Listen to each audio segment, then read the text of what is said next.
یہ تھا کہ حضرت عثمان کا چونکہ میں رشتہ دار ہوں، بنو امیہ سے میرا تعلق ہے، حضرت عثمان بھی بنو امیہ کے تھے، تو حکومت پہ دباؤ ڈالا جائے کہ حضرت عثمان کے قاتلوں کو چوک پر لٹکایا جائے۔ یہ گڑبڑ یہاں سے شروع ہوئی ہے۔ بات آ رہی ہے سمجھ میں؟ حکومت سے مطالبہ ہے کہ حضرت عثمان کے قاتلوں کو چوک پر لٹکایا جائے۔ یہ مطلب نہیں تھا حضرت معاویہ کا کہ حکومت کا اہل میں ہوں، مجھے خلافت دی جائے، میں علی کو نہیں مانتا یا میں علی کو معاذ اللہ برا سمجھتا ہوں، ایسا نہیں تھا۔ آج کل بعض لوگ یہ کہتے ہیں کہ حضرت معاویہ کے حکم سے حضرت علی کو گالیاں دی جاتی تھیں، یہ غلط ہے۔ یاد رکھو عربی کے لفظ کا ترجمہ اردو میں، یہ بہت سے لوگ نا ان کو عربی زبان سے ذرا بھی واقفیت نہیں ہے، چھوٹے چھوٹے بچے آ کے بیٹھ گئے ہیں۔ عربی میں کسی پر اعتراض کرنا، اس کی پالیسیوں کو غلط قرار دینا، اس کو بھی سب و شتم کہا جاتا ہے۔ اردو میں ہر جگہ اس کا ترجمہ گالیاں نہیں ہوتا، گالیوں کا مطلب تو ہمارے ہاں کچھ اور سمجھا جاتا۔ آپ کسی پر اعتراض کر رہے ہو، اس کو تو سب و شتم کہا جائے گا۔ سب و شتم میں گالیاں بھی آتی ہیں، کسی کی پالیسیوں سے اختلاف کرنا، اس کی رائے پر رد کرنا، یہ بھی آتا ہے۔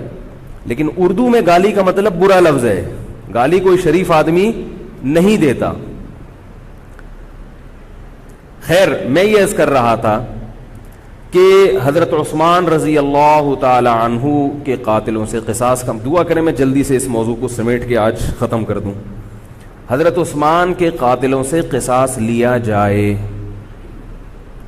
حضرت علی رضی اللہ تعالیٰ عنہ کا موقف یہ تھا کہ مدینہ میں حضرت عثمان کے قاتلوں کا جو ٹولہ ہے وہ اتنا مضبوط ہے کہ اگر میں نے ان سب کو پکڑ پکڑ کے لٹکانا شروع کر دیا تو مدینہ میں امن و امان کی صورتحال خراب ہو جائے گی۔ حکومت بھی دہشت گردی کے خلاف جب ایکشن لیتی ہے تو یہ سوچتی ہے نا کہ دہشت گردوں میں کتنی پاور ہے، تمیز سے، طریقے سے۔ اب یہ ایک اختلاف تھا جو بڑھنا شروع ہو گیا۔ اس اختلاف کے پیچھے نہ حکومت کی لالچ، نہ پیسے کی لالچ، نہ دولت، یہ سب الزامات ہیں اسلام دشمنوں کے جو انہوں نے صحابہ پر لگائے ہیں۔ نہ حضرت علی پر کوئی الزام لگایا جا سکتا ہے اس مسئلے میں، نہ حضرت معاویہ پر۔ رائے کا اختلاف ہے، رائے کا اختلاف۔ ابتدا میں حضرت معاویہ کے ساتھ بہت سارے صحابہ تھے، میں یہ تو نہیں کہہ رہا زیادہ، بہت سارے صحابہ، جن میں حضرت عائشہ رضی اللہ تعالی عنہا بھی تھی۔ بعد میں حضرت عائشہ رضی اللہ تعالی عنہا کا موقف تبدیل ہو گیا جب انہوں نے دیکھا کہ اس سے مسئلہ حل ہونے کے بجائے اور بگڑ رہا ہے۔ تو حضرت معاویہ نے حضرت علی کی بیعت سے انکار کیا، کہا کہ جب تک حضرت عثمان کے قاتلوں کو چوک پہ نہیں لٹکایا جاتا میں آپ کے ہاتھ پہ بیعت کرنے کے لیے تیار نہیں ہوں۔ یہ حضرت معاویہ کی رائے تھی۔ حضرت علی کی رائے یہ تھی کہ میرے لیے یہ فی الحال ممکن نہیں ہے، لہذا، اور اس سے ہو کیا رہا ہے، حکومت دو حصوں میں ڈیوائیڈ ہو رہی ہے۔ ان کی رائے یہ تھی کہ حضرت معاویہ رضی اللہ تعالی عنہ کو اپنے اس مطالبے سے دستبردار ہو کر میرے ہاتھ پہ بیعت کر لینی چاہیے۔ اور قرآن کا حکم ہے وَإِن طَائِفَتَانِ مِنَ الْمُؤْمِنِينَ اقْتَتَلُوا فَأَصْلِحُوا بَيْنَهُمَا فَإِن بَغَتْ إِحْدَاهُمَا عَلَى الْأُخْرَى فَقَاتِلُوا الَّتِي تَبْغِي حَتَّى تَفِيءَ إِلَى أَمْرِ اللَّهِ، کہ اگر مسلمانوں کا کوئی فریق بغاوت پہ اتر آئے، حکومت وقت سے لڑائی کرے، قاتل التی تبغی، تو جو طبقہ حکومت کو تسلیم نہیں کر رہا یا حکومت کے خلاف بغاوت کر رہا ہے اس سے قتال کرو۔ حضرت علی کا موقف یہ تھا کہ قرآن مجید کی یہ آیت مجھ سے مطالبہ کر رہی ہے کہ جو لوگ میرے ہاتھ پہ بیعت نہیں ہو رہے جبکہ میری خلافت قائم ہو چکی ہے، تو میں مسلمانوں میں تاکہ اختلاف اور انتشار نہ ہو، میں اس فریق کو تلوار کے زور سے بیعت کرنے پر مجبور کروں۔ بات آ رہی ہے سمجھ میں کہ نہیں آ رہی ہے؟ آج تو پولیس بھی نہیں بلا سکتے، موبائل ہی نہیں ہے بھائی، بند پڑے ہوئے، ورنہ میں پولیس بلوا لیتا آج آپ کو بات سمجھانے کے۔ لیکن میں کہتا ہوں کہ میں پولیس اگر بلواتا، اگر پولیس ہی کو سمجھ میں نہیں آئی، یہ بھی تو بڑا مسئلہ ہے۔ خیر، تو حضرت علی کا موقف یہ تھا، حضرت معاویہ کا موقف یہ تھا کہ حکومت کے خلاف بغاوت غلط ہے نا، جس کو حکومت مان لیا ہو، جب تک میں نے خلیفہ مانا ہی نہیں ہے تو میرا یہ عمل بغاوت نہیں کہلائے گا. یہ اختلاف رائے ہے، اور یہ اختلاف صحابہ میں بھی ہوا ہے، تابعین میں بھی ہوا ہے، ائمہ مجتہدین میں بھی ہوا ہے، اور آج تک ہوتا آ رہا ہے. اس قسم کے اختلافات مکمل ختم نہیں ہو سکتے. یہ صحابہ میں بھی ہوا ہے. قرآن و حدیث کو سمجھنے کا اختلاف کہا جاتا ہے اس کو. اور اس اختلاف کے بارے میں نبی صلی اللہ علیہ وسلم کی صحیح حدیث ہے، اذا اجتہد المجتہد فإن اصاب فلہ اجران وإن اخطأ فلہ اجر واحد.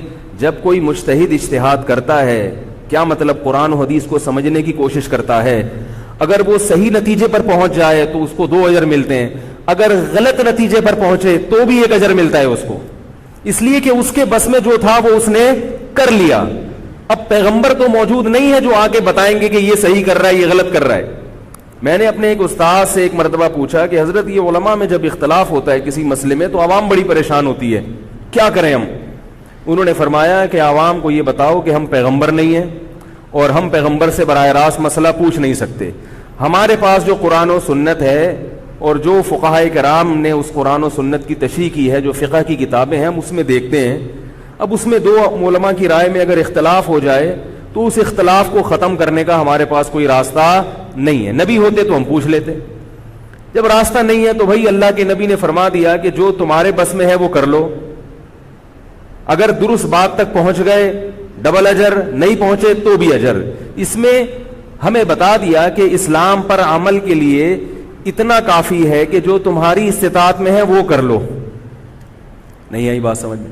اب یہ اختلاف چھوٹے مسائل میں بھی ہو سکتا ہے اور بڑے مسائل میں بھی ہو سکتا ہے. تیسری بھی ایک جماعت تھی. یہ 2 اختلاف تو پتہ چل گئے نا، حضرت علی کا موقف، حضرت معاویہ کا موقف. ایک تیسری جماعت تھی جو یہ کہتی تھی کہ نہ ہم حضرت علی کا ساتھ دیں گے نہ حضرت معاویہ کا، کیونکہ دونوں مسلمان ہیں، دونوں لڑ رہے ہیں، مسلمانوں کو ہم لڑتا ہوا نہیں دیکھ سکتے. ان کا موقف تھا حضرت علی رضی اللہ تعالیٰ عنہ ایک صحابی کے پاس گئے اور ان سے کہا کہ آپ میری جماعت میں شامل ہوں اور اہل شام کے خلاف میرے ساتھ مل کے لڑیں. وہ صحابی گئے کہ لکڑی کی تلوار اٹھا کے لائے. انہوں نے کہا کہ میں نے رسول اللہ صلی اللہ علیہ وسلم سے سنا ہے کہ فتنے کا دور ہوگا، مسلمان آپس میں لڑیں گے، تو تم اس وقت اپنی تلوار کو لکڑی کی بنا لینا. لکڑی کی تلوار کا مطلب جو کسی سے لڑنے کے کام نہ آئے. میں تو نہیں لڑ سکتا. اب حضرت علی نے یہ نہیں کہ اس پہ تلوار رکھ دیا کہ نہیں تو تو جائے گا، یا تو دائرہ اسلام سے خارج ہے، یا تو باغی ہے، ٹھیک ہے نہیں آ رہی سمجھ میں چھوڑ دو. آج جو فتنے کھڑے ہو رہے ہیں نا، وہ اس پہ نہیں ہو رہے کہ صحیح کیا ہے غلط کیا ہے. فتنہ اس پر ہو رہا ہے کہ جو مجھے سمجھ میں آ رہا ہے وہ میں تھوپ کے اس کو مسلط کر دوں. مجھے اگر رفع الیدین سمجھ میں آ رہا ہے تو پوری دنیا رفع الیدین کیوں نہیں کر رہی، اور اگر مجھے ترک رفع الیدین سمجھ میں آ رہا ہے تو یہ چند لوگ رفع الیدین کیوں کر رہے ہیں. صحابہ کے دور میں رفع الیدین بھی ہوتا تھا اور ترک بھی ہوتا تھا، پھڈے نہیں ہوتے تھے. صحابہ کے دور میں زور سے آمین بھی تھی اور آہستہ آمین بھی تھی، جھگڑے نہیں تھے. صحابہ کے دور میں امام کے پیچھے فاتحہ پڑھنے والے بھی تھے اور امام کے پیچھے فاتحہ کو ناجائز اور حرام سمجھنے والے بھی تھے، مگر پھڈے بازی بولو بھائی نہیں تھی. تو حضرت علی رضی اللہ تعالیٰ عنہ نے ان صحابی کو مجبور نہیں کیا. حضرت علی کی فوج میں عمار ابن یاسر رضی اللہ تعالیٰ عنہ بھی تھے، زبیر ابن عوام، عبداللہ ابن زبیر رضی اللہ تعالیٰ عنہ، عبداللہ ابن زبیر ابن عوام. حدیث میں آتا ہے کہ جب جنگ صفین میں، جنگ جمل میں دونوں فوجیں آمنے سامنے کھڑی ہوئی ہیں، زبیر ابن عوام رضی اللہ تعالیٰ عنہ نے تقریر کی، اہل شام سے خطاب کر کے کہا کہ اے اہل شام، ہم جانتے ہیں کہ تمہارے ساتھ محمد صلی اللہ علیہ وسلم کی زوجہ ہیں حضرت عائشہ، جو ہمارے موقف سے متفق، یہ صحیح بخاری کی روایت ہے، جو ہمارے موقف سے متفق نہیں ہے، لیکن ہے نبی کی بیوی، اور ساتھ کس کا دے رہی ہیں؟ تمہارا. اب اعتدال دیکھیں صحابہ کی رائے میں. فرمایا اللہ کی قسم ہم یہ جانتے ہیں کہ جیسے وہ دنیا میں نبی کی زوجہ تھی جنت میں بھی نبی کی زوجہ ہوں گی، اگرچہ وہ اس معاملے میں ہمارے خلاف ہیں مگر اس کی وجہ سے ہم ان کے جنتی ہونے کا انکار نہیں کر سکتے۔ کیا مطلب؟ ان کی سمجھ میں جو آ رہا ہے وہ اس کے حساب سے کر رہی ہیں، لیکن ہماری سمجھ میں ان کی بات نہیں آ رہی۔ کیوں؟ اس لیے فرمایا کہ ہم یہ دیکھ رہے ہیں کہ اللہ ہمیں نبی کی زوجہ عائشہ رضی اللہ تعالی عنہا کے ذریعے آزما رہا ہے کہ تم نبی کی زوجہ کو دیکھتے ہو یا قرآن کے حکم کو دیکھتے ہو۔ قرآن کہہ رہا ہے کہ خلیفہ کے خلاف بغاوت نہیں ہو سکتی، کائنم من کان، بغاوت کرنے والا کوئی بھی کیوں نہ ہو۔ تو نہ چاہتے ہوئے بھی ہم تمہارے خلاف آگے کھڑے ہوئے ہیں۔ خدا کی قسم اس آزمائش میں ہمیں کس نے ڈالا ہے؟ اللہ نے ڈالا ہے۔ وہ لوگ جو حضرت عائشہ رضی اللہ تعالی عنہا پر تہمتیں لگاتے ہیں، جو حضرت معاویہ کو برا بھلا کہتے ہیں، وہ لوگ حضرت علی اور ان کے ساتھیوں سے سبق کیوں نہیں سیکھ لیتے؟ ایک مرتبہ میرے پاس ایک سوال آیا، سوال کرنے والے نے حضرت معاویہ کی شان میں گستاخی کا پورا ایک باب باندھا ہوا تھا۔ اس نے کہا کہ جس نے نبی کے داماد کے خلاف تلوار اٹھائی وہ اسلام میں معاذ اللہ کیسے ہو سکتا ہے، اور ایسے برے برے القاب کہ میں زبان پہ بھی نہیں لا سکتا۔ میری عادت ہے شارٹ کٹ جواب دینے کی، گل ویلے دی تے پھل موسم دا، اتنا ٹائم تھوڑی ہے کہ ہر آدمی کے سوال کو لے کے بیٹھ جائیں۔ میں نے کہا آپ کے جواب میں اتنا کافی ہے کہ یہ وہ الزامات ہیں کہ جس کے خلاف تلوار اٹھائی اس نے بھی یہ الزامات نہیں لگائے، مدعی سست اور گواہ چست۔ نہیں آ رہی میرا خیال ہے بات؟ جو حضرت علی کے ساتھ تھے انہوں نے تو یہ کچھ حضرت معاویہ کے خلاف نہیں کہا،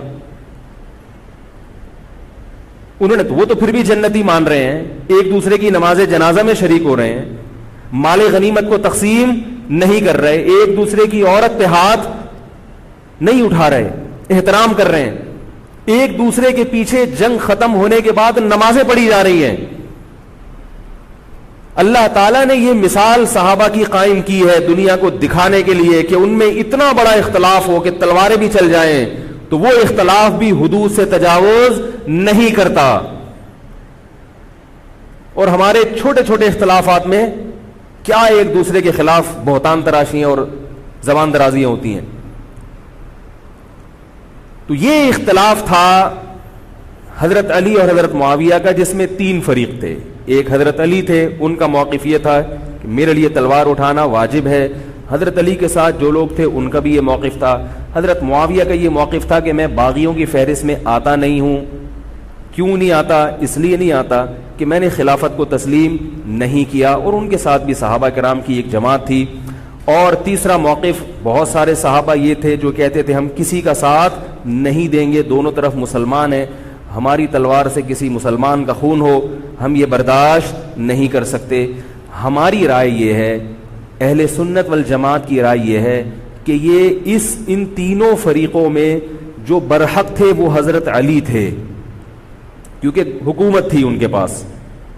باقی جو دونوں فریق تھے صحابہ کرام کے، ان سے غلطی ہوئی ہے، مگر یہ غلطی اجتہادی ہے، یہ نفس پرستی والی غلطی، حکومت کی لالچ والی، دولت کی لالچ والی، یہ ہٹ دھرمی والی، یہ ضد والی غلطی بولو بھائی نہیں ہے۔ یہ وہ غلطی ہے جس کے بارے میں محمد صلی اللہ علیہ وسلم نے فرمایا کہ اگر مجتہد سے غلطی ہوتی ہے تو بھی اس کو اجر ملتا ہے، کیونکہ اللہ نے قرآن میں فرمایا فاتقوا اللہ ما استطعتم، اللہ سے اتنا ڈرو جتنی تم میں استطاعت ہے۔ تو ان کی جتنی سمجھ میں آیا انہوں نے اس حساب سے کیا۔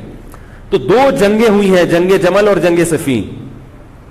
اب ایک اور بات ہے، تاریخی حقیقت ہے کہ دو جنگوں کے بعد حضرت علی رضی اللہ تعالی عنہ کو خوارج نے شہید کر دیا۔ یہ وہی خوارج جو حضرت عثمان کے قاتل تھے، انہوں نے شہید کس کو کیا؟ حضرت علی کو۔ حضرت علی کی شہادت کے بعد حضرت حسن رضی اللہ تعالی عنہ کی 6 مہینے تقریباً خلافت رہی ہے۔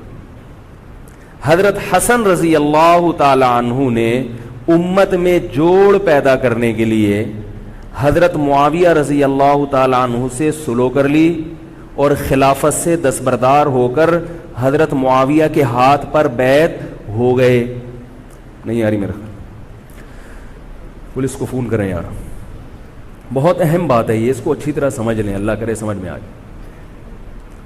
تو جب یہ ہو گیا تو مسئلہ ختم ہو گیا نا. لوگوں نے حضرت حسن سے کہا, یہ میں بالکل مستند روایتیں پیش کر رہا ہوں, اس کے سب کے حوالے ہیں, اور بہت ایسا نہیں ہے کہ تاریخ کی کتابوں کے, یہ احادیث کی کتابوں کے سے پیش کر رہا ہوں. حدیث کا جو معیار ہے وہ تاریخی کتب سے بہت زیادہ ہوتا ہے. لوگوں نے حضرت حسن سے یہ کہا کہ یہ تو عار اور ذلت کی بات ہے کہ آپ کے والد نے جس کے خلاف 2 جنگیں لڑی ہوں, تو آپ اپنے والد کی جس سے دشمنی رہی ہو, بیٹا اس سے بیعت ہو رہا ہے. ہمارے ہاں اس کا تصور ہے. سیاسی لوٹے ہمارے ہاں بہت ہیں, مگر وہ بھی دنیاوی مفاد میں دائیں بائیں لڑکتے ہیں. آخرت کی خاطر کوئی اپنے ہوتے سے دستبردار ہو جائے, یہ نہیں ہوتا. حضرت حسن اہل بیت میں سے ہیں. حضرت حسن بیعت ہو گئے کس کے ہاتھ پر؟ حضرت معاویہ. لوگوں نے کہا یہ عار اور ذلت کی بات ہے, تو حضرت حسن کے وہ تاریخی الفاظ ہیں کہ میں دنیا کی ذلت کو جہنم کی آگ پر ترجیح دیتا ہوں. کیا مطلب؟ میں مسلمانوں کو آپس میں لڑتا ہوا نہیں دیکھ سکتا, میں نہیں لڑتا ہوا دیکھ سکتا. اب کوئی اس بیس پر حضرت علی پہ الزام لگائے کہ اس کا مطلب وہ لڑتا ہوا دیکھ سکتے تھے. بھائی ان کا جو موقف تھا, جو ان کی سمجھ میں آیا وہ انہوں نے کیا. حضرت حسن کا موقف اپنے والد کے موقف سے مختلف تھا, یہ اختلاف رائے ہو سکتا ہے. ان کا موقف یہ تھا کہ بھئی حضرت معاویہ حکومت کے اہل ہوں یا نہ ہوں یہ ایک الگ بحث ہے, اگر میں ان کے مقابلے میں متوازی حکومت قائم کروں گا تو پھر مطالبہ ہوگا حضرت عثمان کے قاتل سے قصاص, جو کہ ممکن نہیں ہے, اور پھر یہ لڑائی آگے چلے گی. تو بہتر ہے کہ دستبردار ہو جاؤ کہ حضرت آپ ہمارے خلیفہ ہیں, آپ ہمارے امیر ہیں. نبی صلی اللہ علیہ وسلم اس کی پیشگوئی پہلے کر چکے تھے. حضرت حسن رضی اللہ تعالیٰ عنہ کے بارے میں فرما چکے تھے کہ اللہ میرے اس بیٹے کے ذریعے مسلمانوں کے 2 فریق میں صلح پیدا کریں. تو جو اہل بیت سے محبت کرنے والے لوگ ہیں ان کو بھی چاہیے کہ کوئی ایسا کام نہ کریں جس سے مسلمانوں میں دوبارہ سے اختلاف اور انتشار پیدا ہو جائے. جوڑ کی اہمیت شریعت میں زیادہ ہے. اب جب حضرت معاویہ کی خلافت قائم ہوئی ہے, حضرت معاویہ نے حضرت حسن رضی اللہ تعالی عنہ کے اکرام میں کوئی کسر نہیں چھوڑی. اس پر متواتر روایات ہیں کہ حضرت معاویہ جتنا حضرت حسن کا اکرام کیا کرتے تھے اتنا کسی کا اکرام نہیں کرتے تھے. بہت زیادہ آپ کو عزت دی حضرت معاویہ رضی اللہ تعالی عنہ نے. حضرت معاویہ کے بعد یزید کی خلافت قائم ہوئی ہے, حکومت قائم ہوئی ہے. حضرت معاویہ صحابی رسول تھے. بہت سارے صحابہ کو آپ کے طریقہ حکومت پر اعتراض تھا, کیونکہ بہرحال باقاعدہ سلیکشن نہیں ہوئی تھی. لیکن پھر بھی صحابہ کرام نے جب حضرت حسن بیعت ہو گئے تو باقی کس کو اعتراض کا ہوگا بھائی. پھر حضرت معاویہ رضی اللہ تعالیٰ عنہ کے دور میں بہت جہاد ہوا ہے. اسلامی خلافت, ہمارا جو بر صغیر میں اسلام آیا ہے اس کا بہت بڑا حصہ حضرت معاویہ کے دور میں اسلام آیا. یہاں حضرت معاویہ کے بعد جب یزید خلیفہ بنا ہے مسلمانوں کا, تو بہت سارے صحابہ نے یزید کے ہاتھ پہ, بہت سارے تو نہیں, چند صحابہ نے یزید کے ہاتھ پر بیعت کرنے سے انکار کر دیا. وہ اتنے تھوڑے صحابہ ہیں جن کو انگلیوں پہ گنا جا سکتا ہے, جن میں حضرت حسین بھی تھے, حضرت حسن نہیں, حضرت حسن کے بھائی, بولو بھائی, حضرت حسین. جمہور صحابہ کا موقف یہ تھا کہ یزید کا طریقہ خلافت اگرچہ غلط ہے, طریقہ حکومت اگرچہ غلط ہے, مگر رسول اللہ صلی اللہ علیہ وسلم کی صحیح احادیث موجود ہیں. نبی صلی اللہ علیہ وسلم نے فرمایا, صحیح بخاری کی حدیث ہے, اسمعوا واطیعوا ولو سلط علیکم رجل حبشی کأن رأسہ ذبیبہ. آپ صلی اللہ علیہ وسلم نے فرمایا, سنو اور اطاعت کرو اگرچہ تم پر کوئی حبشی غلام مسلط کر دیا جائے جس کا سر کشمش کی طرح پچکا ہوا ہو. کیا مطلب؟ سلیکشن نہیں ہوئی بلکہ زبردستی مسلط ہو گیا کسی بھی طرح سے, اور جو مسلط ہوا وہ کسی بھی لحاظ سے حکومت کرنے کا اہل نہیں ہے, غلام ہے. غلام کبھی بھی حکومت کا اہل نہیں ہوتا, اور غلام بھی حبشی, کالا کلوٹا, گوروں سے جس کو ویسے ہی تبھی نفرت ہو, بھائی ہم سارے سفید ہیں, اور یہ ایک بلیک کہاں سے آ گیا دوسری قوم کا آدمی. انسان دوسری قوم کے آدمی کو قبول نہیں کرتا, قوم بھی دوسری, اور فرمایا شکل بھی اچھی نہیں ہے. بھائی حاکم کم از کم شکل کا اچھا ہو تو اطاعت کرتے ہوئے مزہ آتا ہے, شکل بھی اچھی نہ ہو تو آدمی کہتا ہے یار اس کی مانوں میں, عجیب سا ہے یہ فطرت ہے انسان کی. لوگ کوشش کرتے ہیں امام لائے تو شکل بھی اچھی ہو اس کی, یہ کوشش کرتے ہیں لوگ, امام میں پتہ نہیں کیا کیا دیکھ رہے ہوتے ہیں. تو کیا ہے, شکل بھی اچھی نہیں ہے اور عقل بھی نہیں ہے, سر پچکا ہوا ہے کس کی طرح, کشمش کی طرح. صحیح ہے بخاری کی حدیث. مطلب یہ کہ کسی بھی لحاظ سے نہ لک وائز اچھا لگ رہا ہے آپ کو, نہ اس کے اندر صلاحیتیں ہیں, مگر مسلط ہو گیا, کسی نے بھی مسلط کر دیا, تو آپ نے فرمایا اب اس کے خلاف بغاوت نہیں کرنی, اس کی اطاعت کرنی ہے. آپ کہیں گے یہ کیسا حکم ہے بھائی اسلام کا, ایک آدمی نا اہل ہے مگر اس کی مان کے چلو تو مروا دے گا. یہ اس لیے اسلام نے حکم دیا ہے کہ اس کے پاس پاور تھی تو مسلط ہوا ہے نا. کیا خیال ہے بھائی؟ تو اب جب اس کے خلاف چلو گے تو اس سے وہ ہٹنے والا نہیں ہے, وہ خون خرابہ کر دے گا, قتل و غارت کرے گا اور فساد پیدا کر دے گا وہ. کیونکہ اگر وہ کمزور ہوتا تو خلیفہ بنتا نہیں. وہ خلیفہ کی, حاکم کی ڈیفینیشن کیا ہے؟ جس کے پاس قوت نافذہ ہو. ایک دن ایک صاحب کہنے لگے مسلم لیگ کے دور میں, جنرل مشرف کے دور میں اس کو نہیں مانتا, میں اس کو نہیں مانتا. میں نے کہا آپ کے ماننے نہ ماننے سے کچھ نہیں ہوتا, وہ مسلط ہو گیا ہے, جس طریقے ہیلی کاپٹر سے آیا ہو یا فرشتے اس کو لائے ہوں. کیونکہ حاکم کی جو ڈیفینیشن ہے کہ جس کے پاس قوت نافذہ ہو. قوت نافذہ اردو کا گاڑا لفظ ہے. قوت نافذہ کہتے ہیں کہ جب وہ کچھ کہتا ہو تو کر کے دکھا سکتا ہو, چاہے فوج کے ذریعے, چاہے پولیس کے ذریعے, چاہے کسی بھی طریقے. ایک آدمی کو پوری قوم نے سلیکٹ کر لیا مگر اس کی سنتا کوئی نہیں ہے, وہ کچھ کہتا ہے تو اس کے منہ سے الفاظ نکل کے ہوا میں تحلیل ہو جاتے ہیں, چلتی کسی اور کی ہے, وہ جو کہتا ہے کر کے دکھا دیتا ہے. تو اصل حاکم کون ہے؟ جو کہتا ہے اور کر کے دکھا دیتا. اب یہ ایک الگ بحث ہے کہ یہ ظالم ہے, یہ غلط طریقے سے آیا ہے, اس پر بحث ہو سکتی ہے کہ جب یہ غلط طریقے سے آیا ہے تو اس کو قانون کے دائرے میں رہ کے ہٹانے کی کوشش کی جائے. لیکن مسلح بغاوت کرنا, اس کے خلاف بندوق اٹھانا, اس کے خلاف تلوار اٹھانا, اس کی شریعت نے اجازت نہیں دی. میں یہ نہیں کہہ رہا کہ اس کی مخالفت کی اجازت نہیں دی. نبی صلی اللہ علیہ وسلم نے فرمایا سب سے بہترین جہاد ظالم بادشاہ کے سامنے حق بات کہنا ہے. کہنے کی حد تک آپ کو مخالفت کی اجازت ہے کہ بھائی یہ جو وزیر اعظم کا بیان آیا ہے یہ بیان ملک کا بیڑا غرق کر دے گا, ان کی پالیسیاں صحیح, جیسے آج کل ہو رہا ہے کہ اخباروں میں کالم نگار اپنی اپنی رائے لکھتے ہیں حکمرانوں کے بارے میں, لکھنے کی حد تک, بولنے کی حد تک ہے. آپ مسلح دستہ لے کے بغاوت کرنے پر آ جائیں, اس کی شریعت نے اجازت, بول لو بھائی کچھ نہیں ہوتا. یہ قرآن اور سنت سے بات ثابت ہے, اس کی شریعت نے اجازت نہیں دی ہے. کیونکہ آپ یہ کریں گے تو اللہ نے دنیا کو اسباب کے ساتھ جوڑا ہوا ہے. آپ کے پاس کچھ بھی نہیں ہے, نہ آپ کے پاس ٹینک ہے, نہ آپ کے پاس آرمی ہے, نہ آپ کے پاس پولیس ہے, آپ کے پاس صرف جذبہ ہے.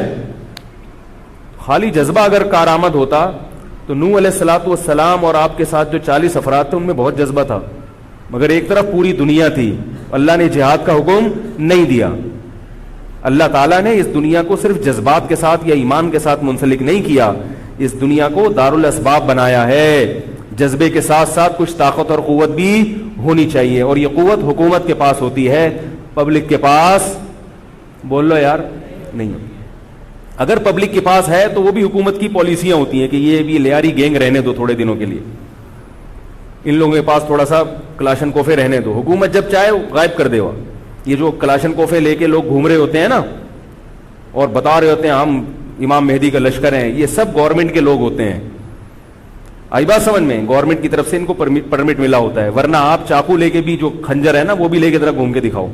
تو جو بھی امام مہدی کا لشکر کا دعویٰ کر رہا ہے اور کہہ رہا ہے میں یوں کر دوں گا, میں یوں کر دوں گا, میرے ساتھ آ جاؤ, تو سمجھ لو گورنمنٹ نے اس کو خود ہی بٹھایا ہوا ہے. اور بعض دفعہ حکومت اپنی مخالفت کے لیے بھی بندے بٹھا دیتی ہے.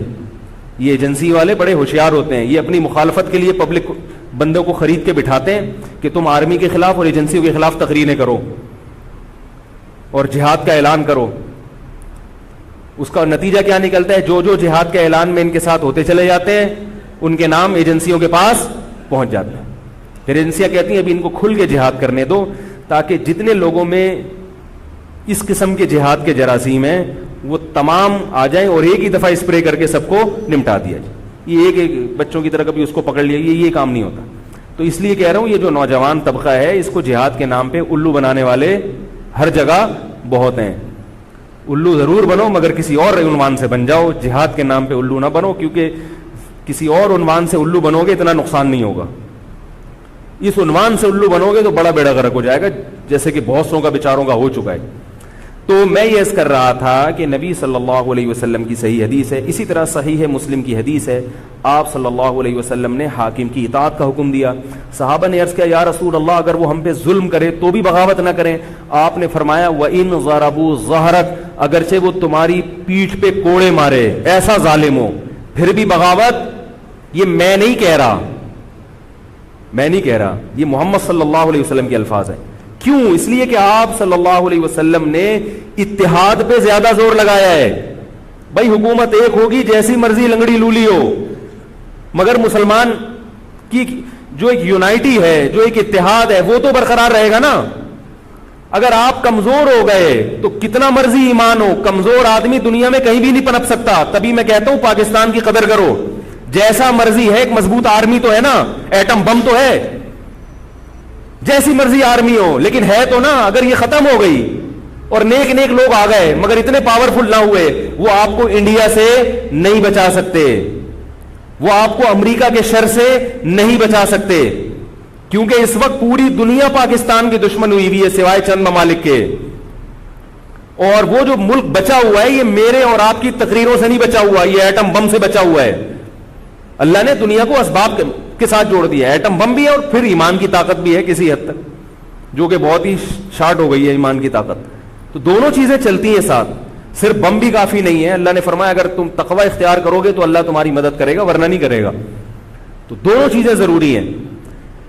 تو حضرت معاویہ کے بعد یزید کے بارے میں جمہور صحابہ کا موقف یہ تھا کہ یہ جیسا مرضی ہو, ظالم ہو, عادل ہو, یہ ایک الگ بحث ہے, مگر ہے بہرحال یہی. پاور کس کے پاس ہے؟ اسی کے پاس. حضرت حسین رضی اللہ تعالیٰ عنہ کا موقف یہ تھا کہ میں یزید جیسے آدمی کے ہاتھ پر بیعت کرنے کے لیے تیار. بولو بھائی, نہیں, میں نہیں بیعت کرتا اس کے ہاتھ, کیونکہ یزید کے بارے میں خبریں تھیں, بعض کہتے تھے شراب پیتا ہے. حضرت مفتی محمد تقی عثمانی صاحب کا انہوں نے فرمایا ہے کہ کسی مستند روایت سے ثابت نہیں ہے شراب پینا. روایتیں ہیں مگر کوئی اوتھینٹک روایت نہیں ہے. تو اب نتیجہ کیا نکلا کہ حضرت حسین رضی اللہ تعالیٰ عنہ کے پاس کوفہ سے خطوط آئے. کوفہ کا گورنر تھا ابن زیاد, وہ بھی یزید کا آدمی تھا, بڑا ظالم آدمی تھا وہ. اہل کوفہ کے خطوط آئے کہ آپ آ جائیں یہاں پر, یہاں سب لوگ آپ کے ہاتھ پر بیعت کرنے کے لیے تیار ہیں.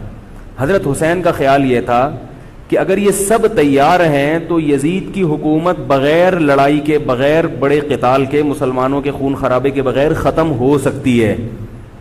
آئی بات سمجھ میں؟ جو انفارمیشن آپ کو ملی تھی, جو نالج آپ کو ملی تھی, وہ نالج غلط تھی. اگر وہ نالج صحیح ہوتی تو حضرت حسین کبھی کربلا کی طرف رخ نہ کرتے, کیونکہ حضرت حسین کا موقف بھی یہی تھا کہ مسلمانوں کی تلواریں آپس میں نہ چلیں. حضرت حسین رضی اللہ تعالیٰ عنہ کے پاس جب 50 سے زیادہ خطوط آئے ہیں اہل کوفہ کی طرف سے کہ آپ آئیے, آپ آئیے, آپ آئیے, تو پہلے حضرت حسین رضی اللہ تعالیٰ عنہ نے اپنے رشتہ دار جو آپ کے چچزاد تھے مسلم بن عقیل, ان کو بھیجا. نتیجہ کیا نکلا؟ مسلم بن عقیل کا وہاں پر حکومت نے گرفتار کر کے ان کو قتل کر دیا. اب یہ ایک ایسا ظلم تھا جس کے ظاہر ہے کہ کسی کو سفیر بنا کے بھیجا جائے, کسی کو حال احوال دیکھنے کے لیے بھیجا جائے, اور حضرت حسین کی نیت ہرگز بغاوت کی نہیں تھی. مگر کوفہ کے گورنر کو اور یزید کو یہ خیال تھا کہ خلافت کے اصل اہل یقیناً یہی ہیں, کہیں ایسا تو نہیں ہے کہ یہ امیر بننا چاہتے ہیں, یہ خلیفہ بننا چاہتے ہیں. ایک خوف اس کے دل میں بیٹھ گیا تھا, ایک لاشعور میں خوف ہوتا ہے نا, انسان کے دل میں بیٹھ جاتا ہے کہ آپ 100 دفعہ بھی کہیں بھی میری یہ نیت نہیں ہے, مگر وہ ڈر رہا ہوتا ہے کہ یار یہ کچھ کر نہ لیں. تو جب مسلم بن عقیل کو شہید کیا گیا, حضرت حسین رضی اللہ تعالی عنہ جا چکے تھے. جب حضرت حسین رضی اللہ تعالی عنہ کوفہ کی طرف جا رہے تھے, بہت سارے صحابہ نے آپ کو منع کیا, جن میں عبداللہ ابن عمر رضی اللہ تعالی عنہ بھی تھے, عبداللہ ابن عباس رضی اللہ تعالی عنہ بھی, کہ آپ یہ کام نہ کریں.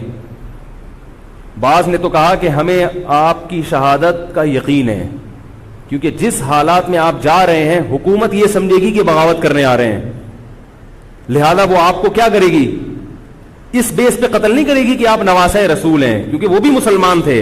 اس بیس پہ قتل کرے گی کہ آپ کی نیت کیا ہے, حکومت کے خلاف بغاوت. تو ان کے پاس ایک اپنے آپ کو برحق ثابت کرنے کے لیے ایک دلیل ہوگی کہ حکومت کا باغی جو بھی ہو اسے کیا کر دو, قتل. رسول اللہ صلی اللہ علیہ وسلم نے فرمایا, صحیح حدیث ہے, کہ جب مسلمان کسی ایک امیر پہ جمع ہو جائیں تو اس کے خلاف جو بھی اٹھے, نبی نے فرمایا اس کو قتل کر دو, کائنم من کان, چاہے وہ اس کے خلاف اٹھنے والا کتنا ہی نیک کیوں نہ ہو. یہ حدیث کے الفاظ ہیں. حضرت حسین کا موقف یہ تھا کہ میں نے ابھی تک یزید کی خلافت اور حکومت کو تسلیم نہیں کیا, لہذا میں اس وعید میں داخل نہیں ہوں. اب ہوا یہ ہے کہ حضرت حسین رضی اللہ تعالی عنہ جب گئے ہیں اور کربلا کے مقام پہ پہنچے ہیں, تو وہاں آپ رضی اللہ تعالیٰ عنہ کو مسلم بن عقیل کی شہادت کا بھی پتہ چلا, اور اندازہ ہوا, میں بہت شارٹ کر کے سنا رہا ہوں, اندازہ ہوا کہ حالات ایسے نہیں ہیں جیسے میں سمجھ رہا تھا. عبید اللہ جو ابن زیاد تھا بدبخت, اس نے حضرت حسین کو یہ کہا کہ بغیر کسی شرط کے حضرت حسین کو گرفتار کر کے لاؤ اور میرے ہاتھ پر بیعت کراؤ. یہ رسول اللہ صلی اللہ علیہ وسلم کے نواسے کی توہین تھی کہ آپ صلی اللہ علیہ وسلم کے نواسے ہیں اور ان کے ساتھ ایسے معاملہ کیا جائے جیسے ایک عام شخص کے ساتھ معاملہ کرتے ہیں. ان کو گرفتار کر کے معاذ اللہ گھسیٹ کے لاؤ اور میرے ہاتھ پر بیعت پر کیا کرو, ان کو مجبور کرو. حضرت حسین رضی اللہ تعالی عنہ کا کربلا کے میدان میں موقف یہ تھا کہ میں اگر بیعت ہوں گا تو ڈائریکٹ یزید کے ہاتھ پہ بیعت ہوں گا جو مسلمانوں کا خلیفہ ہے, ابن زیاد کے ہاتھ پر بیعت نہیں ہوں گا. یہ بھی اس تاریخ کا ایک اہم پہلو ہے کہ حضرت حسین نے کوفہ جانے کا ارادہ ترک کر دیا اور کربلا سے شام جانے کا آپ رضی اللہ تعالیٰ عنہ نے ارادہ کر لیا. اور بعض مورخین نے لکھا ہے کہ حضرت حسین جو واپس آ رہے تھے تو وہ کربلا سے گزر رہے تھے, وہ واپسی کا راستہ ہی شام کا راستہ ہے.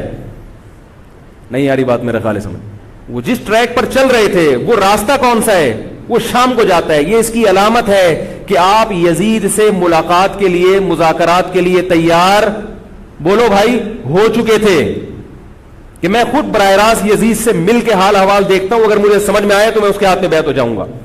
حضرت حسین رضی اللہ تعالی عنہ کا مقصد حکومت کے خلاف تلوار اٹھانا, بولو بھائی, نہیں تھا, ورنہ وہ اس کے لیے تیار نہ ہوتے. مگر جو ابن زیاد تھا اس نے حضرت حسین رضی اللہ تعالی عنہ اور آپ کے ساتھ جتنے اہل بیت تھے ان پر ظلم یہ کیا اس بدبخت نے کہ اس نے انہیں شام جانے کا راستہ نہیں دیا, اور اس میں اپنی توہین محسوس کی کہ میرے ہاتھ پر بیعت کیوں نہیں ہو رہے, اور لشکر بھیجا جس لشکر نے چاروں طرف سے حضرت حسین رضی اللہ تعالیٰ عنہ کو گھیرا. حضرت حسین نے کہا کہ میں عزت کی جو موت ہے اس کو ذلت کی زندگی پر ترجیح دیتا ہوں. کوئی بھی غیرت مند ہوتا تو اس وقت یہی کرتا کہ بھئی جب میں اپنے دعوے سے بھی دستبردار ہو گیا اور میں شام جانے کے لیے بھی تیار ہو گیا, اب میرا راستہ روکنے کی کیا حقیقت ہے. اللہ تعالی کوفہ کے گورنر کے ذریعے حضرت حسین کا قتل کروانا چاہتے تھے تاکہ اس کی بدبختی ساری دنیا کے سامنے ظاہر ہو جائے. اگر حضرت حسین پھر بھی تلوار چلاتے, پھر بھی لڑتے, تو حضرت حسین پر یہ الزام لگایا جا سکتا تھا کہ معاذ اللہ آپ باغیوں میں ہیں. تو اللہ تعالیٰ نے اپنے نبی کے نواسے کو اس الزام سے محفوظ رکھا اور آپ نے لڑائی کا ارادہ ترک کر دیا. حضرت حسین نے کربلا کے میدان میں جو لڑائی لڑی ہے وہ اقدامی لڑائی نہیں تھی, وہ دفاعی لڑائی تھی.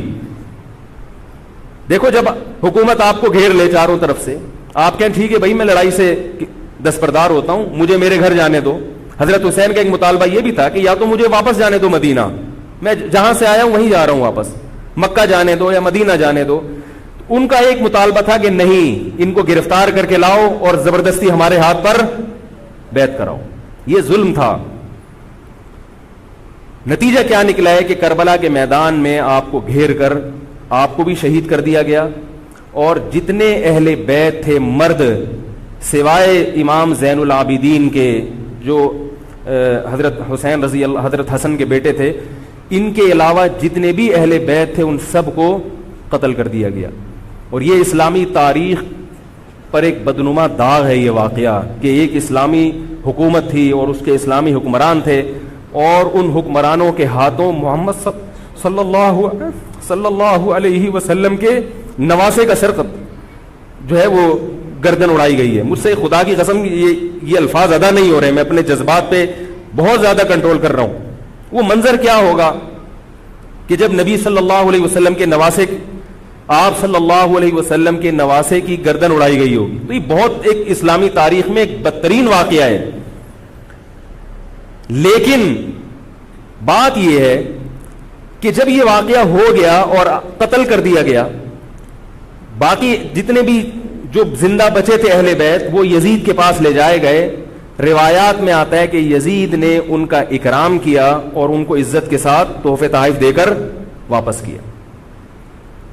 یہ جو کربلا کے واقعات میں جو ظلم کی داستانیں اضافی بیان کی جاتی ہیں، اس کا مستند تاریخی روایات سے کوئی ثبوت بولو بھائی نہیں ملتا. اب لوگوں نے اپنی دکانیں چمکا لی ہیں، پانی نہیں تھا، کئی دنوں سے کھانا نہیں ملا.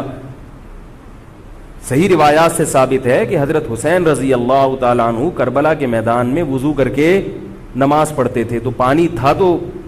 اور بعض نے یہ کہا کہ اہل بیت کی عورتوں کی عزتیں اچھالی گئی ہیں. آپ اس طرح کی باتیں کر کے اہل بیت سے محبت کا اظہار کر رہے ہو یا ان کی توہین کر رہے ہو؟ بولو بھائی. اگر کوئی عزت دار پاک دامن عورت ہو، بالفرض اس کی عزت پہ ڈاکہ ڈلتا ہے بالفرض، تو آپ اس بات کو چھپاؤ گے نا؟ آپ جھوٹ بولو گے، بولو گے نہیں بھائی اس کی عزت پہ کوئی آنچ نہیں آئی ہے. کیونکہ جب عورت کی عزت کو آپ کوئی تار تار کر دے اور آپ ممبر پہ بیٹھ کے اس کو بتا دو، تو وہ عزت تار تار ہونے سے اتنی بے عزتی نہیں ہوگی جتنی اس بات کو بیان کرنے سے اس کی بے عزتی ہوگی. حقیقت یہ ہے کہ کسی مستند روایت سے ثابت نہیں ہے کہ اہل بیت کی عورتوں کی عزتوں کو اچھالا گیا. وہ نبی کے گھرانے کی عورتیں تھیں، ان کا ناخن بھی کوئی نامحرم مرد نہیں دیکھ پاتا تھا. دوپٹہ اتر گیا زینب کا اور زینب کی چادر چھن گئی، یہ سب غلط ہے، یہ سب من گھڑت باتیں ہیں. چونکہ وہ بہرحال مسلمان تھے جو حضرت حسین کے خلاف لڑ رہے تھے، ظالم تھے، اس میں کوئی شک نہیں ہے. اس سے بڑا ظلم اس کائنات میں ہوا نہیں ہوگا کہ ایک شخص جو اپنے آپ کو مسلمان کہتا ہے اور وہ نبی کے نواسے کو قتل کر دے اور اہل بیت کو قتل کر دے. اسلامی سیاست میں اتنی گندی تاریخ ہمیں کبھی بھی نہیں ملتی. حضرت عثمان کا بھی قتل ہوا، وہ بھی بہت بڑا ظلم تھا، مگر یہ ظلم اس ظلم کی نوعیت سے بڑھ کر تھا، کیونکہ حضرت عثمان کا قتل حکومت کے ہاتھوں نہیں ہوا ہے، باغیوں کے ہاتھوں ہوا ہے. یہاں حضرت حسین کا قتل کس کے ہاتھوں ہوا ہے؟ حکومت کے ہاتھوں ہوا ہے، جس پر لوگ بیعت کر چکے تھے. تو یہ اسلامی تاریخ میں ایک بہت بڑا بدنما داغ ہے. مگر اس کو بیان جس انداز سے کیا جاتا ہے اور جتنے قصے کہانیاں من گھڑت سنائے جاتے ہیں ان کا حقیقت سے تعلق نہیں ہے. ہماری نظر میں چاہے پانی بند کیا ہو یا نہیں کیا ہو، کھانا ملا ہو یا نہیں ملا ہو، ہماری نظر میں حضرت حسین رضی اللہ تعالی عنہ کا سر قلم کر دینا ہی کائنات کا بدترین ظلم ہے. یہی ایسا ظلم ہے کہ جس پر جتنا غم کیا جائے کم ہے. غم منایا نہیں، غم کیا جائے. منانا الگ چیز ہے، غمزدہ ہونا الگ چیز ہے. لیکن جو آگے اس میں تڑکا لگایا جاتا ہے اس کا حقائق سے تعلق بولو بھائی نہیں ہے.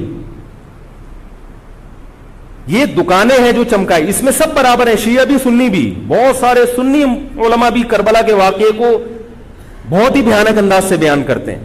اور مقصد کیا ہوتا ہے؟ پبلک کو رلانا. ایک رونا وہ ہوتا ہے جو خود سے آئے، اور ایک رونا ہوتا ہے باقاعدہ آپ کو آرڈر پہ رونے کے لیے اور رلانے کے لیے بلایا جائے. وہ رمضان میں نے بتایا تھا نا کہ میں نے ختم قرآن پہ دعا کی تو مجھے رونا آ گیا، بہت زیادہ رونا آیا. اگلے دن ایک صاحب کہنے لگے مولوی صاحب آج بھی ایسی ایک دعا ہو جائے. میں نے کہا میں آرڈر پہ نہیں روتا، میں آرڈر پہ نہیں روتا. اب تو آ بھی رہا ہوگا تو نہیں آئے گا. نہ انسان کسی کے مشورے سے ہنس سکتا ہے اور نہ انسان کسی کے مشورے سے اگر آپ کسی کے مشورے پہ رو رہے ہیں اس کا مطلب ڈرامے بازی. آپ کو فلم کا ایکٹر ہونا چاہیے, آپ کو ڈرامے جوائن کرنے چاہیے, وہاں آپ اچھے چل سکتے ہیں. جیسے کہ ہمارے ایک مشہور اسکالر ہیں, ان کے بارے میں لوگ یہ کہتے ہیں ان کو فلموں میں ہونا چاہیے تھا, پتہ نہیں یہ جیو پہ کیوں آ رہے ہیں. وہ آرڈر پہ روتے بھی ہیں, آرڈر پہ. اب چونکہ یوٹیوب کا دور ہے, میں پہلے جو کربلا کے واقعات جو لوگ بیان کرتے ہیں ان کی تقریریں نہیں سنتا تھا. اب کیا ہوتا ہے, بعض دفعہ بیٹھے ہوئے ہیں کہیں سفر پہ جا رہے ہیں تو یوٹیوب کی ویڈیو, ہم نے کہا چلو یار ہم بھی سن لیں. ایسی چہک چہک کے منہ بنا بنا کے گھما گھما کے تقریریں ہوتی ہیں, لگتا ہے کہ یہ باقاعدہ ایک ڈرامہ ہے, اداکار ہے, فنکار ہے جس کو ڈرامے بازی کے لیے یہاں یہ حضرت حسین کی شہادت کو کیش کرا رہے ہیں. یہ حضرت حسین سے محبت کرنے والے نہیں ہیں, یہ ان کی شہادت کو دیکھو. اس کی مثال ایسے جیسے کوئی محلے میں مر گیا, کسی سیٹھ کا بیٹا مرا, اب آپ کو سیٹھ سے قرضہ چاہیے تو سب سے زیادہ آپ رو گے نا, تاکہ سیٹھ صاحب سمجھیں کہ محبت سب سے زیادہ کس کو ہے, آپ کو. تو آپ اس کی بیٹے کی موت کو کیا کرا رہے ہو, کیش کرا رہے ہو. بعض لوگ کسی کی شہادت کو کیش کراتے ہیں, کسی پہ ظلم کو کیش کراتے ہیں. تو میں پھر عرض کروں کہ بہت بدترین واقعہ ہے. حضرت حسین رضی اللہ تعالیٰ عنہ کا سر لے جایا گیا یزید کے پاس. یزید بدبخت نے چھڑی سے آپ کے ہونٹوں کو چھوا. وہاں صحابی رسول نے فرمایا کہ ایسا مت کرو. فرمایا اللہ کی قسم میں نے ان ہونٹوں پہ بارہا محمد صلی اللہ علیہ وسلم کے ہونٹ رکھے ہوئے دیکھا ہے. بارہا میں نے دیکھا ہے کہ محمد صلی اللہ علیہ وسلم نے ان ہونٹوں کا بوسہ لیا ہے. بارہا میں نے دیکھا ہے. ان صحابی کے دل پہ کیا گزر رہی ہوگی جو حضرت حسین کے ساتھ یہ حرکت دیکھ رہے ہوں گے, جبکہ اسی حسین کو انہوں نے بارہا نبی کی گود میں بھی دیکھا اور بارہا نبی کے ہونٹوں کو بھی ان ہونٹوں سے مس ہوتے ہوئے دیکھا. تو جب یہ سر ان کے سامنے رکھا ہوگا اور اس کے ساتھ یہ حرکت ہو رہی ہوگی, ان صحابی کے جذبات کیا ہوں گے. مگر اس کے باوجود جو بتانے کی بات ہے, جو میں بتانا چاہتا ہوں, انہوں نے یزید کے خلاف بغاوت نہیں کی کہ جس یزید نے حضرت حسین کا یہ حشر کر دیا ہو, اگر اس کے خلاف بغاوت ہوگی تو باقی مسلمانوں کا کیا حشر کرے گا. تو اس میں صبر کی تلقین بھی صحابہ نے بتائی ہے کہ حاکم کے مظالم کو برداشت کیا جائے, زبان سے اس کو ہائی لائٹ کیا جائے کہ غلط ہو رہا ہے, تلوار نہ اٹھائی جائے. بات نہیں آ رہی میرے خیال ہے سمجھ میں, کیونکہ آج ایک واقعہ ہوا ہے, ورنہ کربلا جیسے درجنوں اور واقعات ہو جائیں گے. تو صحابہ کرام کی سیرت میں ہمیں ہر طرح کے اسباق ملتے ہیں. تو میں یہ عرض کر رہا تھا کہ یہ ہے وہ کربلا کا واقعہ جس کا میں نے آپ کو خلاصہ بیان کیا. اس کے بعد کیا ہوا ہے کہ یہ جو بنو امیہ کی حکومت تھی, اس کی وہ ویلیو صحابہ کرام کے دل میں نہ رہی جو پہلے کسی حد تک برقرار تھی. یہ بہت ایک حکومت کے خلاف لوگوں کے دل میں بغض پیدا ہو گیا اور بالآخر بغاوتیں شروع ہوئیں. لیکن جمہور صحابہ کا موقف پھر بھی یہی تھا کہ حکومت کے خلاف بغاوت جائز, بولو بھائی, نہیں. اور اسی طرح کے ظالم لوگ آتے رہے اور انہی کی اولادوں میں بنو امیہ میں اللہ نے پھر عمر ابن عبدالعزیز کو پیدا کیا. عمر ابن عبدالعزیز بھی انہی ظالم لوگوں کی اولاد تھے, مگر اسلام چونکہ قیامت تک رہنے کے لیے آیا ہے تو اللہ کو اپنا دین محبوب ہے, اللہ غیب سے انتظام کرتے ہیں. عمر ابن عبدالعزیز جیسے ہی حکومت میں آئے ہیں, خلیفہ بنے ہیں, آپ رضی اللہ تعالی عنہ نے وہ بنو امیہ کی جو جاہلانہ چیزیں تھیں ان سب کو ختم کر دیا.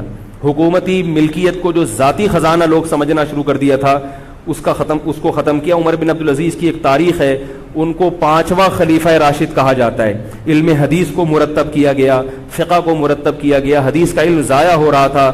آپ نے حکم دیا کہ اکتب ما کان من حدیث رسول اللہ صلی اللہ علیہ وسلم فإنی اخاف ضیاع العلم والعلماء. فرمایا مجھے علم اور علماء کے ضائع ہونے کا خطرہ ہے, محمد صلی اللہ علیہ وسلم کی حدیثوں کو ریٹن فارم میں لایا جائے. تو باقاعدہ پھر حدیث کو باقاعدہ جمع کیا گیا کتابوں کی شکل میں, اور آج ہمارے پاس وہ حدیث محفوظ ہیں. فقہائے کرام کا دور آیا تو اللہ تعالیٰ نے حضرت عمر بن عبدالعزیز کے دور میں امت کو الحمدللہ دوبارہ جمع کر دیا. عمر بن عبدالعزیز کے بعد پھر بغاوتیں ہوئیں, بالآخر بنو امیہ کی حکومت کا خاتمہ ہوا, بنو عباس کی حکومت آئی, مگر بنو عباس کی حکومت آنے سے بنو امیہ کی حکومت مکمل ختم نہیں ہوئی. وہی ہوا کہ آپ نے اچھی نیت سے بغاوت کی, مگر اس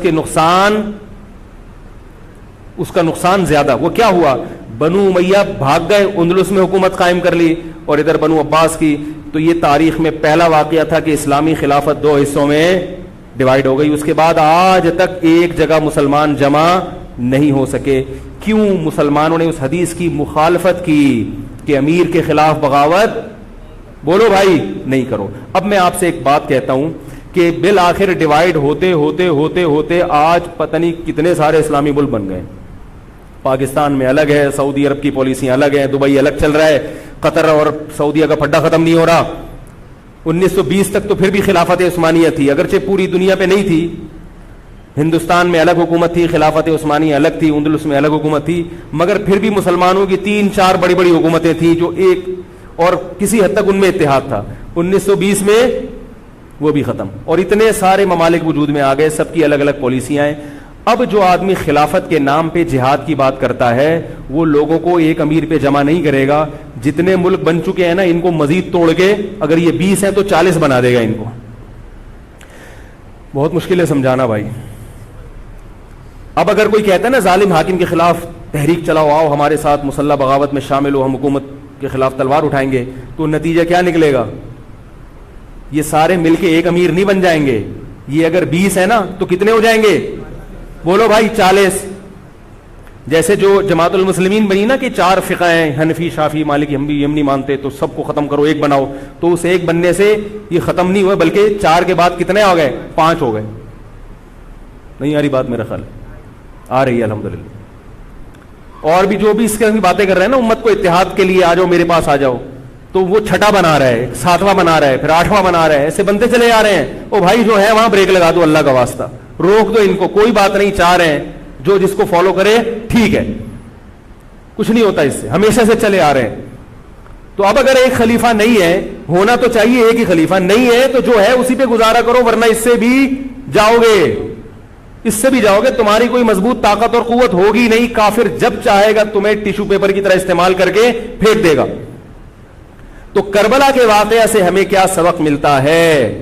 علامہ ابن تیمیہ رحمہ اللہ تعالی فرماتے ہیں کہ جمہور صحابہ کی جو رائے تھی, حضرت حسین رضی اللہ تعالیٰ عنہ کی بھی اپنی ایک رائے تھی, مگر ابن تیمیہ رحمہ اللہ فرماتے ہیں کہ اگر حضرت حسین رضی اللہ تعالی عنہ کربلا کی طرف خروج نہ کرتے تو ابن تیمیہ کی رائے یہ ہے کہ یہ زیادہ بہتر تھا. اب آپ کہیں گے کہ صحابی رسول کی رائے سے اختلاف کر رہے ہیں, نہ وہ کہہ رہے ہیں وہ جو جمہور صحابہ تھے جو حضرت حسین کو منع کر رہے تھے وہ بھی تو صحابہ تھے.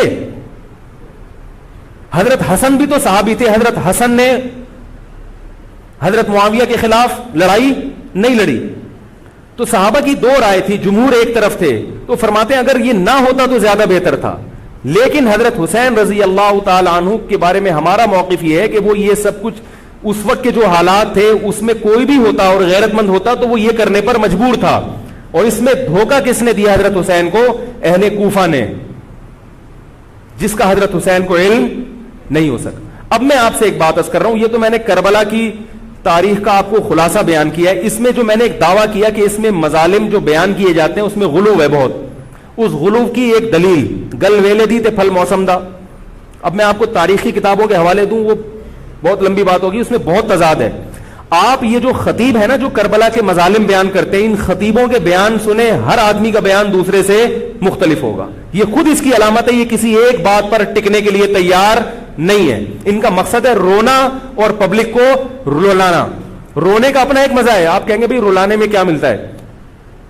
بھائی جیسے ہنسنے کا مزہ ہے ایسے ہی آرڈر پہ باقاعدہ رونے کا بھی ایک تو رونا غم سے ہو رہا ہوتا ہے, اس میں مزہ نہیں آتا. ایک آرڈر پہ جب انسان روتا ہے اس کا اپنا ایک مزہ ہے.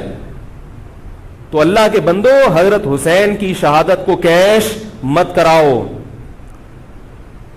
صحابہ کرام پہ جو مظالم ہوئے ہیں ان کو آپ اپنی ذات کو چمکانے کا اور اپنی دکانداری کا ذریعہ نہ بنائیں, چاہے کوئی سنی ہو یا شیعہ ہو.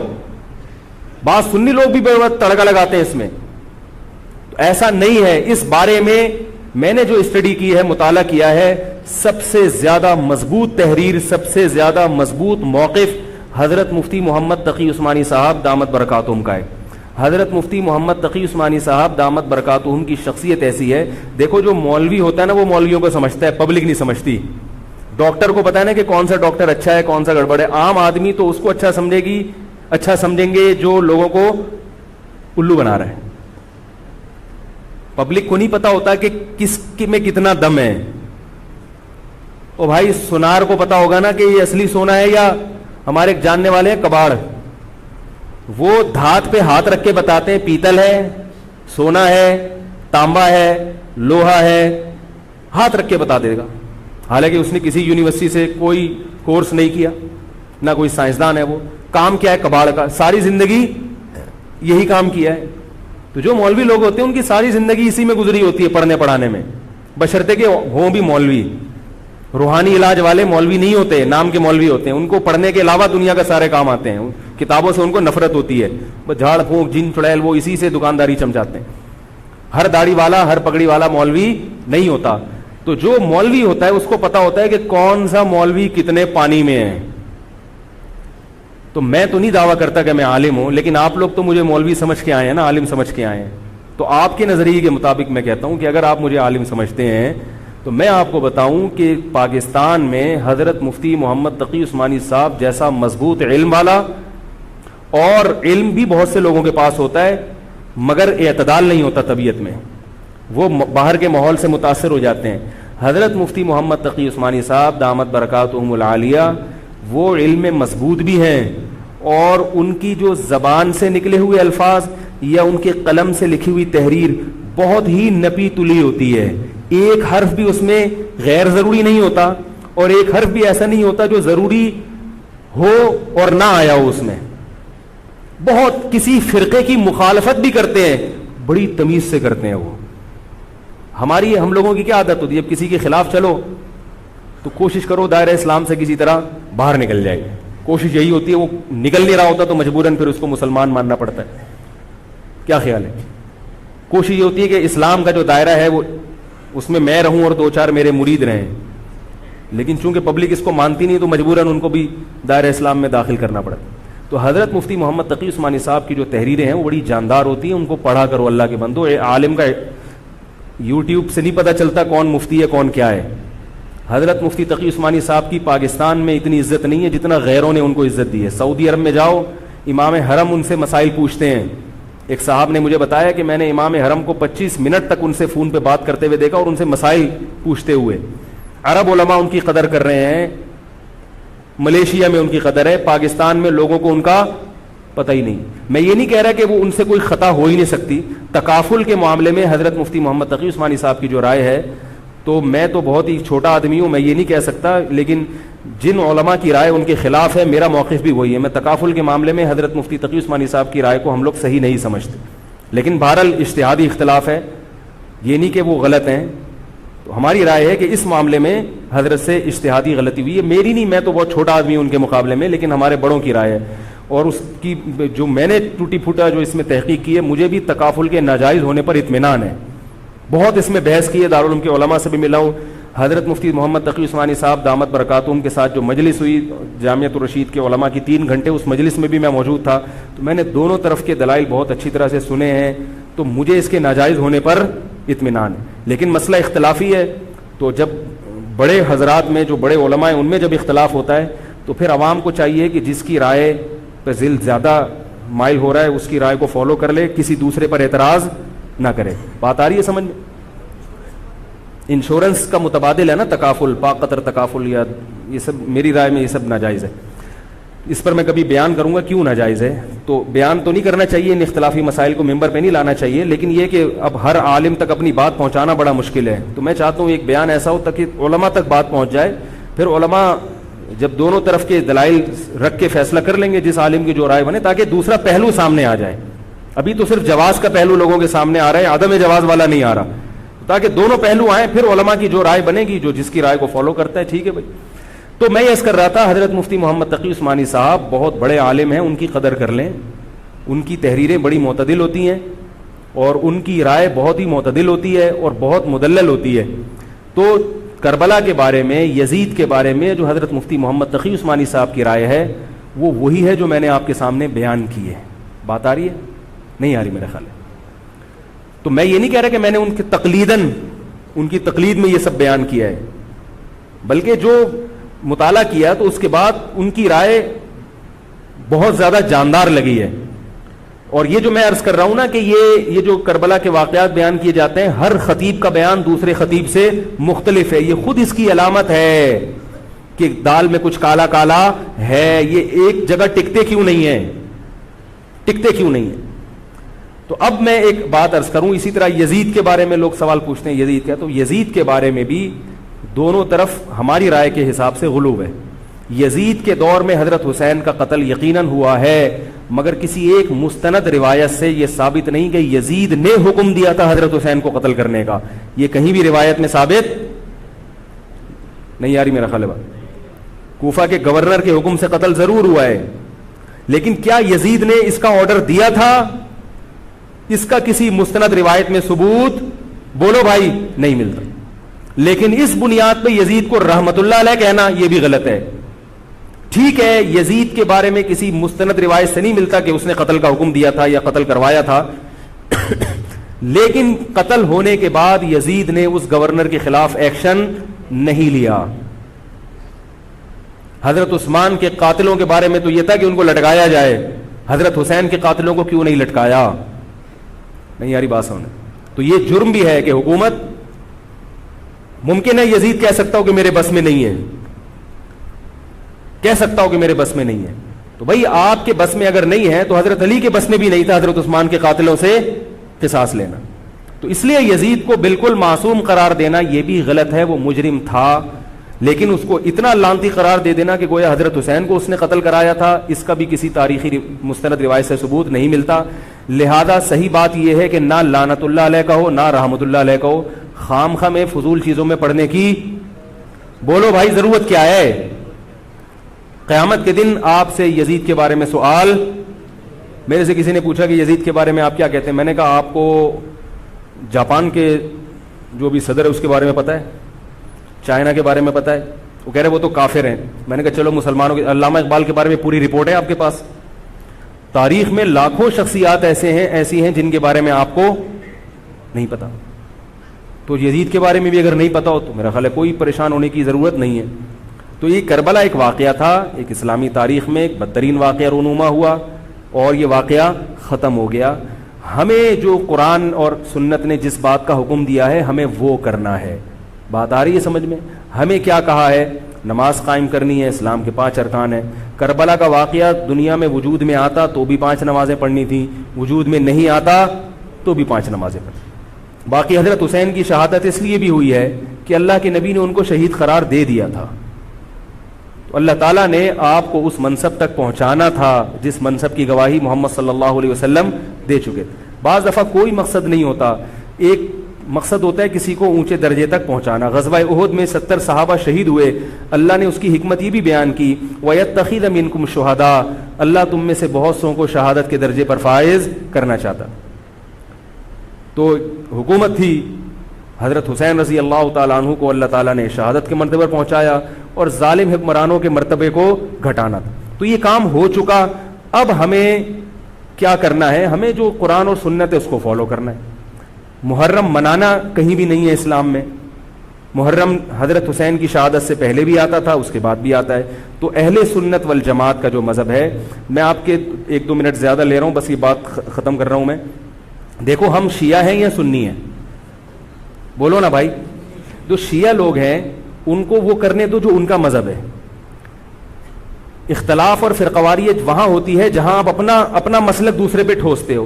ان کا مسلک ہے ماتم کرنا, ان کا مسلک ہے تو ان کو کرنے دو, وہ اللہ ان سے خود حساب لے لے گا. آپ کو ان سے اس مسئلے میں بحث کرنے کی ضرورت بولو بھائی نہیں. لوگ آفس میں لڑ رہے ہیں شیعہ سے, او بھائی مجھے فون کر کے کہتے ہیں, میں نے کہا یار وہ جب شیعہ ہے تو وہ کیوں مانے گا آپ کی بات؟ تو چھوڑ دو اس کو اپنے حال پہ. حق واضح ہے, باطل واضح ہے, اگر اس کو وہ سمجھ میں آ رہا تو کرنے دو. آپ کیوں الجھ رہے ہو؟ وہ آپ کو تو نہیں لے کے جا رہا نا ماتم کے لیے, کیا خیال ہے؟ تو اس کو بولو بھائی تمہارا مسلک اگر ہے تو تم ٹھیک ہے کرو یہ کام, لیکن یہ کام انڈور ہونے چاہیے, سڑکوں پہ نہیں ہونا چاہیے. سڑکوں پہ ہوگا تو دہشت گردوں کو موقع مل جائے گا دہشت گردی کا. ملک کا امن خراب ہوتا ہے. نہ ربیع الاول کے جلوس سڑک پہ نکلنے چاہیے اور نہ محرم کے جلوس سڑک پہ ہونے چاہیے. انڈور ہو ربیع الاول میں, جس کا مذہب ہے کہ بھئی ہم نے یہ کرنا ہے جلسہ, ٹھیک ہے, آپ گھر کے اندر جو مرضی کریں. گھر کے اندر تو کسی کو اجازت نہیں ہے نا گھسنے کی. آپ کوئی ہال لے لیں رینٹ پہ, آپ اس میں کر لیں. تو جو بھی ہے انڈور ہونا چاہیے. تو وہ شیعہ ہیں, ان کو وہ کرنے دو جو ان کا مذہب ہے. آپ آدھا تیتر آدھا بٹیر نہ بنو, یا تو پورے سنی بنو یا پورے شیعہ بن جاؤ. یہ درمیان کی چیز کوئی چاہتا ہے کہ میں بن جاؤں؟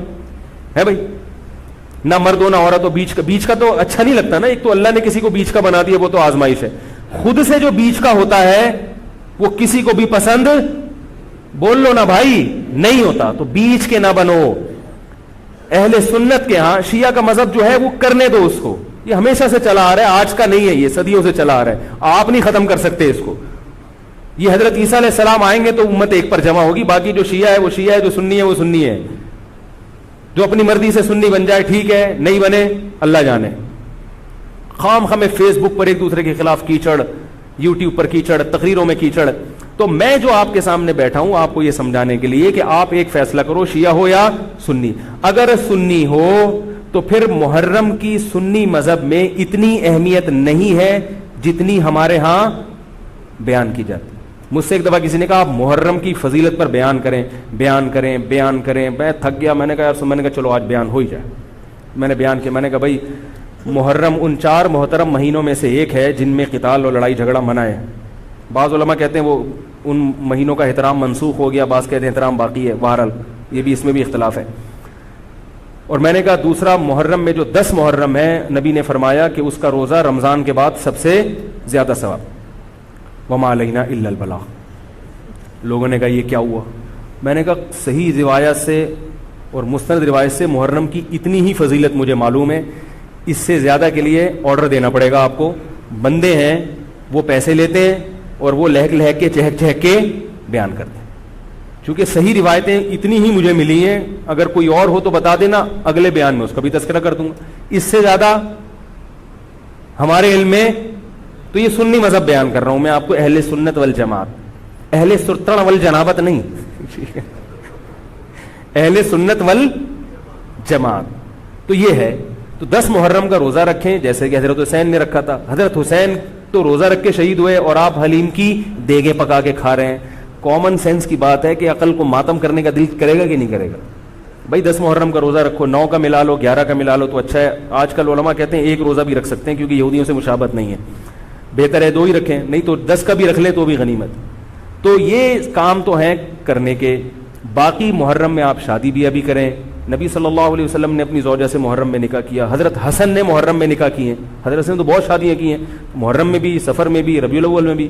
اسلام میں کوئی مہینہ منحوس نہیں ہے. محرم اگر ہے تو احترام کا ہے, مبارک ہو سکتا ہے, منحوس. اور حضرت حسین کی شہادت سے محرم کی برکت میں اور اضافہ ہوگی. شہادت ہمارے یہاں نحوست نہیں ہے, شہادت ہمارے یہاں ایک برکت کی چیز ہے. سمجھ رہے ہو بات کو کہ نہیں سمجھ رہے؟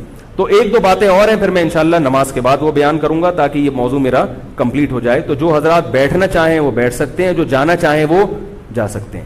ٹھیک ہے نا؟ سلام جب میں پھیر لوں تو جو جانا چاہیں وہ اپنی اخپل طریقے سے دعا مانگ کے جا سکتے ہیں. جو بیٹھنا چاہیں تو 5-6 منٹ میں محرم کے بارے میں کچھ باتیں آپ کو بتاؤں گا جو غلط ہو رہی ہیں, جو کہ نہیں ہونی چاہیے. سمجھ رہے ہیں بات کو؟ سبحانک اللہم و بحمدک نشہد ان لا الہ الا انت نستغفرک و